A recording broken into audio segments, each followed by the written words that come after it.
जनाब मन, पुराने ज़मानों में जो शुअरा हैं वो दिलचस्पी का महवर और मरकज़ हुआ करते थे। लोग मुशायरे अटेंड करते थे और ये उनकी दिलचस्पी का सामान हुआ करता था। यहाँ तक कि दिल्ली के हुक्मरान उस वक़्त बहादुर शाह ज़फ़र ख़ुद भी शायर थे, मुशायरे पसंद करते थे, और उनके जो दरबारी शायर थे उनका नाम था मलिकुश्शुअरा उस्ताद इब्राहिम ज़ौक़। इब्राहिम ज़ौक़ की बहुत अच्छी पोइट्री है। इब्राहिम ज़ौक़ का एक बहुत प्यारा शेर है कि ए ज़ौक़ किसी हमदम देरीना का मिलना, बेहतर है मुलाकात मसीहा और खिज़र से। एनीवे, तो उस ज़माने में एक और चीज़ है, दिलचस्प बात आपको बताता चलूँ कि तरह मिसरा दिया जाता था और उस पर गिरहा लगाई जाती थी।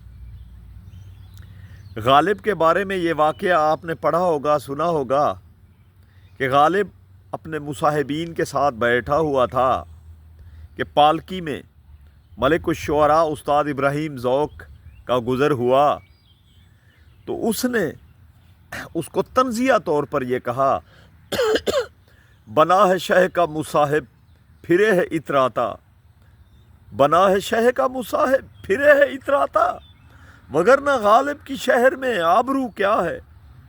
तो उसने बादशाह को शिकायत लगाई, तो बादशाह ने तलब किया, तो गालिब ने भी फिल बदी कह दिया कि हुजूर मैं तो अपनी गज़ल पढ़ रहा था। तो बादशाह ने कहा हमें भी सुनाइए। उसने कहा ये मक्ता है मेरी गज़ल का। तो उसने कहा हमें भी सुनाइए। तो उस वक़्त बैठे बैठे उसी वक़्त मिर्ज़ा गालिब ने वो मशहूर गज़ल या नज़म कह दी कि हर एक बात के पे कहते हो तुम कि तू क्या है, तुम ही कहो ये अंदाज़े गुफ्तगू क्या है, रगों में दौड़ते फिरने के हम नहीं कायल, जब आँख ही से न टपका तो फिर लहू क्या है। ये एक लंबी नज़्म है।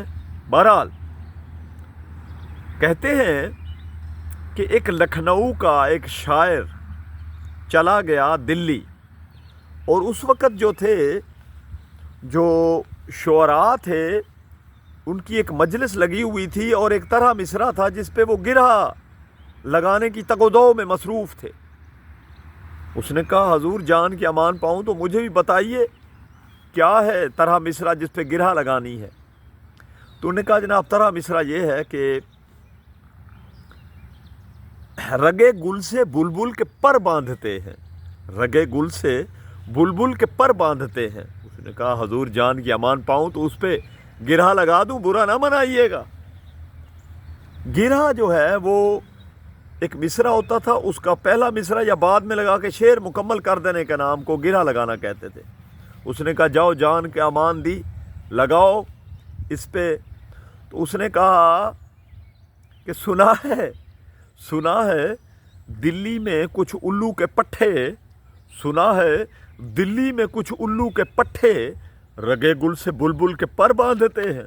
तो खैर ये दिलचस्प बातें हैं और इसी तरह की दिलचस्पियों का महफर वो मजलिसें हुआ करती थी। इसी तरह कहते हैं कि एक दफ़ा तरह मिसरा दिया गया कि आ रही है चमन से बूए कबाब, आ रही है चमन से बूए कबाब। तो उस वक्त एक शायर जो था वो बहुत परेशान हुआ और गली में दीवानों की तरह फिरने लग गया और उसकी ज़बान पर ये तरह मिसरा था कि आ रही है चमन से बूए कबाब, आ रही है चमन से बूए कबाब। तो गुज़रते गुज़रते एक छोटा सा बच्चा 10-12 साल का, उसने कहा चाचा जी क्या कह रहे हैं। उसने कहा बेटा आ रही है चमन से बूए कबाब। उसने कहा चाचा जी किसी बुलबुल का दिल जला होगा। तो जानते हैं कि वो बच्चा बड़ा हो के कौन बना, वो बच्चा बड़ा हो के जिगर मुराद आबादी बना। तो कहते हैं कि एक दफ़ा अल्लामा इकबाल के ज़माने में अल्लामा इकबाल को कुछ तलबा ने एक طرح مصرع دیا کہ جناب اس پہ گرہ لگائیے کہ وقت نماز میری قبلہ کو پیٹھ تھی، وقت نماز میری قبلے کو پیٹھ تھی۔ تو علامہ اقبال تو چونکہ اس میں نہیں پڑھتے تھے ان چکروں میں، مگر اس وقت انہوں نے فی البدی یہ کہا کہ میں تھا امام، میرے والد تھے مقتدی، میں تھا امام، میرے والد تھے مقتدی، وقت نماز میری قبلے کو پیٹھ تھی۔ تو دلچسپ باتیں جاری ہیں۔ اسی طرح ایک اور یاد آ گیا کہ شراب سیخ پہ ڈالی کباب شیشے میں، شراب سیخ پہ ڈالی کباب شیشے میں۔ تو کہتے ہیں کہ غالب کے سامنے جب یہ طرح مصرع پیش کیا گیا اور گرہ لگانے کی درخواست کی گئی تو اس نے فوراً کہا کہ کسی کے آنے سے ساقی کیسے ہوش اڑے، کسی کے آنے سے ساقی کیسے ہوش اڑے، شراب سیخ پہ ڈالی کباب شیشے میں، شراب سیخ پہ ڈالی کباب شیشے میں۔ تو یہ وہ دلچسپ باتیں ہیں، ان کا سلسلہ آئندہ بھی جاری رہے گا۔